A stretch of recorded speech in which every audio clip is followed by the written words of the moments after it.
옛부터 사위 사랑은 장모라는 말이 있었습니다. 사위가 처가에 가면 친아들보다 더 잘해주고 백년 손님이라며 대접하던 시절이 있었죠. 하지만 요즘은 어떨까요? 그 속담이 무색할 정도로 장모와 사위 사이에 보이지 않는 갈등이 점점 커지고 있습니다. 예전에는 장모가 사위를 아들처럼 품어주고 딸을 잘 부탁한다며 믿고 맡겼습니다. 그러나 지금은 오히려 장모가 나서서 딸의 결혼 생활을 평가하고 불만을 드러내는 경우가 늘고 있죠. 특히 생활 속에서 나타나는 작은 장면들이 사위들의 마음을 상하게 합니다. 예를 들어 자기 아들이 주방에 들어가면 안쓰럽다며 쉬게 하면서 사위가 처가집에 오면 당연하다는 듯 설거지를 시키는 경우도 있습니다. 겉으로는 사위와 아들을 똑같이 대하는 듯하지만 실제로는 미묘한 차별이 자리 잡고 있는 겁니다. 이런 사소한 일들이 쌓이다 보면 사위들은 점점 처가를 편하게 드나들지 못하게 되고 결국 사위사랑은 장모라는 옛말은 오늘날에는 농담처럼 들리는 말이 되어버렸습니다. 사위와 장모의 관계는 오랫동안 사랑과 존중의 상징처럼 여겨졌습니다. 옛날에는 사위가 처가에 오면 온 집안이 반갑게 맞이했고 장모는 손수상다리를 휘도록 차려내며 우리 집 큰 사위라며 자랑스러워했죠.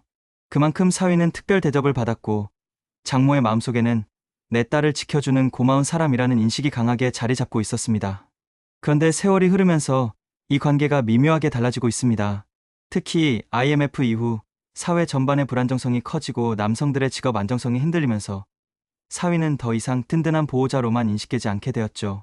장모 입장에서는 내 딸이 저 사람 곁에서 과연 안정된 삶을 살 수 있을까? 라는 의심이 싹트기 시작한 겁니다. 결혼 2년 차인 회사원 강 모 씨의 이야기가 대표적입니다. 그는 2차례 정리해고를 당했고 힘겹게 새 직장을 구했지만 불안감은 여전했습니다. 강 씨는 실직의 아픔보다 장모의 따가운 눈총이 더 견디기 어려웠다고 고백합니다. 장모는 초등학교 교사였기에 상대적으로 안정적인 삶을 누려왔고 경제위기라는 사위의 현실을 쉽게 공감하지 못했습니다. 결국 장모는 우리 딸 고생 안 시키려면 이혼도 생각해라는 말까지 했습니다. 사랑과 이해가 아닌 냉정한 현실 평가가 사위의 가슴에 깊은 상처를 남긴 것이죠. 이처럼 경제적인 문제가 장모와 사위 사이의 갈등을 불러오는 경우가 많습니다. 과거에는 남편이 조금 부족해도 아내가 참고 살아야 한다는 분위기가 강했지만 이제는 상황이 다릅니다. 여성의 사회적 지위가 높아지고 딸들이 경제적으로 자립할 수 있는 시대가 되면서 장모의 태도도 달라진 겁니다. 딸의 삶을 위해서라면 사위에게도 가차 없는 충고를 하고 심지어 이혼을 권하는 경우까지 나타나고 있습니다. 하지만 갈등은 경제 문제에서만 그치지 않습니다. 생활 속 사소한 장면에서도 불씨는 타오릅니다. 예를 들어 명절에 사위가 처가에 가면 가족들 챙기고 뒷전이까지 도맡는 경우가 많습니다. 그런데 정작 장모는 친아들이 싱크대에만 서 있어도 넌 앉아 있어. 힘들잖아 라며 말리죠. 반대로 사위에게는 사위가 도와야지. 남자라고 손 놓고 있으면 되겠어. 라며 당연하다는 듯이 일을 시킵니다. 사위들의 입장에서 보면 이중잣대처럼 느껴질 수밖에 없습니다. 왜 친아들은 보호받고 나는 당연히 도와야 하는 사람인가? 라는 생각이 드는 순간 사위의 마음에는 상처가 쌓이게 됩니다. 이런 장면은 때로는 농담처럼 흘러가지만 반복되면 큰 불편함과 거리감을 만들어냅니다. 한 사위는 이렇게 토로했습니다. 처가집에 가면 저는 늘 주방에 서 있어요. 상 차리고 치우고 설거지까지 합니다. 그런데 제 아내의 남동생은 옆에서 TV만 보고 있죠. 장모님은 그걸 당연하게 생각하세요. 속으로 나는 도우미인가? 라는 생각까지 들더라고요. 이렇듯 장모와 사위의 갈등은 단순한 성격 차이나 세대 차이를 넘어섭니다. 그 안에는 시대 변화와 가치관 충돌이 자리하고 있습니다. 과거 장모들은 남편 따라 고생하는 게 아내의 도리라고 여겼기에 사위를 무조건 감싸주었습니다. 하지만 지금의 장모는 딸의 권리와 행복을 최우선으로 생각합니다. 그러다 보니 사위를 평가하고 부족하면 직접 지적하는 일도 서슴지 않게 된 것이죠. 문제는 여기서 끝나지 않습니다. 육아 문제에서도 갈등은 첨예합니다. 사위가 집안일이나 육아에 적극적으로 참여하지 않으면 장모는 노골적으로 불만을 드러냅니다. 우리 딸 혼자 애 키우는 거 힘들지 않냐? 사위가 더 도와야 한다며 압박을 주는 겁니다. 하지만 정작 장모의 아들은 아이를 봐주지 않아도 요즘 남자들이 다 그렇지라며 이해해버리죠. 이런 상황은 사위들에게 큰 불평등감으로 다가옵니다. 이런 일상의 작은 장면들이 쌓이고 쌓이면 사위는 더 이상 처가집을 편안한 곳으로 느끼지 못합니다. 겉으로는 웃으며 찾아가지만 속으로는 또 무슨 말을 들을까 걱정하고 방문 횟수도 점점 줄어듭니다. 결국 갈등은 대화의 단절로 이어지고 가정 내 긴장감은 더욱 커지게 되죠.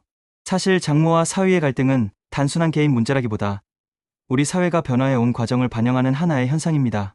남성 중심이던 가족 구조가 평등 구조로 바뀌고 여성의 권리가 강화되면서 생긴 새로운 갈등이기도 합니다.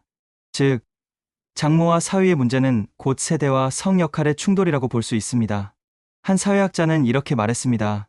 예전에는 장모가 사위를 무조건적으로 사랑했지만 그것은 사위가 가족의 경제적 주축이라는 믿음 위에 있었죠. 하지만 지금은 그 전제가 흔들리면서 장모와 사위의 관계도 균열이 생긴 겁니다. 결국 사위 사랑은 장모라는 속담은 이제 농담처럼 들리는 말이 되고 말았습니다. 그 속에는 장모의 기대와 사위의 현실 사이의 간극이 숨어 있고 작은 일상의 불평등이 그 갈등을 더 크게 키우고 있는 것이죠. 장모와 사위의 갈등, 그 뿌리를 들여다보면 단순히 성격 차이가 아닙니다. 그 안에는 시대가 바뀌면서 생긴 구조적인 갈등이 숨어 있습니다. 첫째는 경제 문제입니다. 사위는 누구보다 가족을 책임지고 싶어 하지만 요즘 세상에 안정적인 직장을 오래 지키는 게 쉽지 않습니다.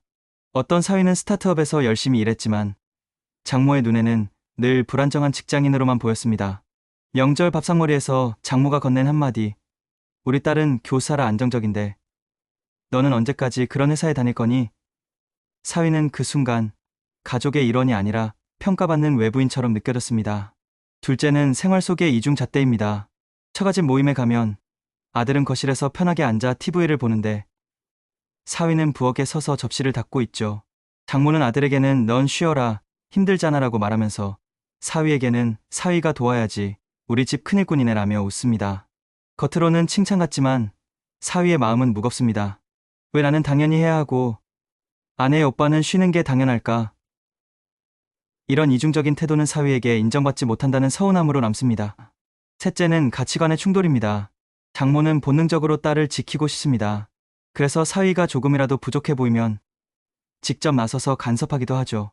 어느 장모는 이렇게 말했습니다. 너 혼자 애 키우는 거 힘들지? 차라리 이혼하고 다시 시작하는 게 낫다. 딸을 위하는 말일 수 있지만 사위의 입장에서는 가슴을 후벼 파는 말이 됩니다. 나는 내 아내와 아이를 지킬 자격이 없는 사람인가? 자존심은 무너지고 마음의 거리는 더 멀어집니다. 결국 이 모든 건 세대와 성 역할의 충돌에서 비롯됩니다. 과거에는 남자가 집안을 책임지고 여자는 참고 견디는 게 당연했습니다. 그 시대의 장모들은 사위를 무조건 감싸주었습니다. 하지만 지금은 여성의 사회적 지위가 높아지고 딸들의 경제적 자립이 가능해지면서 장모의 태도도 달라졌습니다. 이제는 딸의 행복을 지키기 위해 사위를 냉정하게 평가하고 때로는 직접 개입하기까지 하는 것이죠. 사위는 인정받고 싶고 장모는 딸을 지키고 싶습니다. 이 두 마음이 부딪히는 순간 갈등은 불가피하게 됩니다. 그래서 옛말 사위 사랑은 장모는 이제 아이러니하게도 갈등의 시작을 이야기하는 말이 되어가고 있습니다. 장모와 사위의 갈등은 단순히 집안 문제에 그치지 않습니다. 사실 이건 우리 사회가 변해가는 모습을 그대로 비추는 거울입니다. 미국에서는 이미 오래전부터 장모와 사위의 다툼이 영화의 단골 소재였습니다. 사위가 장모 집에 가면 끝없는 갈등과 웃지 못할 해프닝이 이어지죠. 그런데 예전엔 한국 사람들에게 이런 장면이 낯설기만 했습니다. 사위 사랑은 장모라는 말이 당연했던 우리 사회에서는 상상하기 힘든 이야기였으니까요. 하지만 이제는 다릅니다.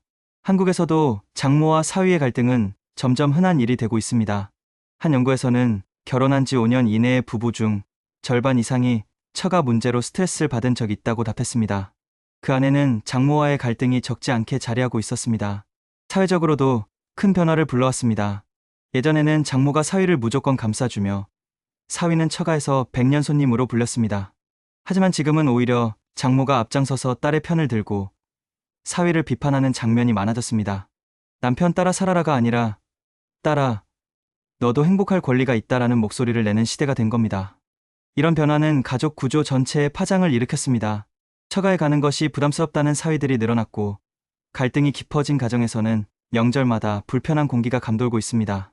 또 어떤 집에서는 장모의 간섭이 잦아지면서 부부 사이에도 금이 가는 경우가 생기죠. 사실 장모와 사위의 갈등은 단순한 인간관계가 아닙니다. 그 속에는 세대 변화, 성역할의 재편, 가족의 가치관 변화가 모두 뒤섞여 있습니다. 즉, 개인의 문제가 아니라 사회 구조가 흔들리면서 나타난 하나의 현상인 겁니다. 한 사회학자는 이렇게 말했습니다. 사위사랑은 장모라는 속담은 이제 과거의 추억일 뿐이다. 오늘날의 장모는 딸의 행복을 위해 싸우는 전사가 되었고 사위는 그 과정에서 시험대에 오른다. 결국 이 문제는 우리 모두가 함께 고민해야 할 화두입니다. 갈등을 피할 수 없다면 최소한 서로의 입장을 이해하고 존중하는 태도가 필요합니다. 사위는 장모를 두려움의 대상으로만 보지 말고 장모는 사위를 평가의 대상으로만 보지 않아야 합니다. 그래야만 가족 안에서 새로운 균형이 만들어질 수 있습니다. 사위사랑은 장모한테는 가족 간의 따뜻함을 상징하는 말이었습니다. 하지만 지금은 그 말이 점점 현실과 멀어지고 있습니다.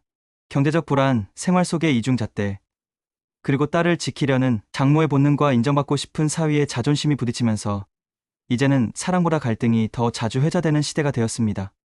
하지만 갈등이 전부는 아닙니다. 사위와 장모의 관계는 여전히 사랑과 존중을 바탕으로 회복할 수 있습니다. 서로의 입장을 조금 더 이해하고 딸의 행복을 중심에 두되 사위의 자존심도 존중한다면 그 속에서 새로운 가족의 균형을 찾을 수 있습니다. 갈등이 있다는 사실은 숨길 수 없지만 그 갈등을 어떻게 풀어가느냐는 우리의 선택에 달려 있습니다.